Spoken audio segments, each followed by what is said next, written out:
मेरे किनारे बकरियाँ हमारे दुकान के साथ ही चल रही हैं। तो वो देखें, वो लड़का उस बकरी को लेकर आ रहा है। ये बकरी अभी भी ताज़ी ने खल दिया है। ये देखिए, हम आपको दिखाते हैं। ओए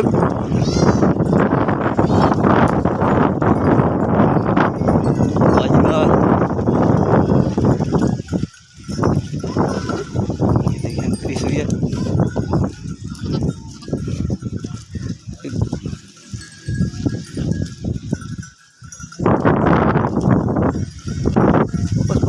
वो खड़ी नहीं बूटा बजा।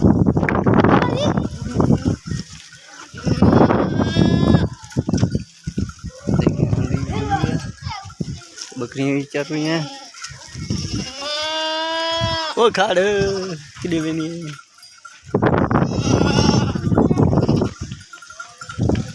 दोस्तों, आप हमारी वीडियो को लाइक और हमारे चैनल को सब्सक्राइब जरूर कीजिए।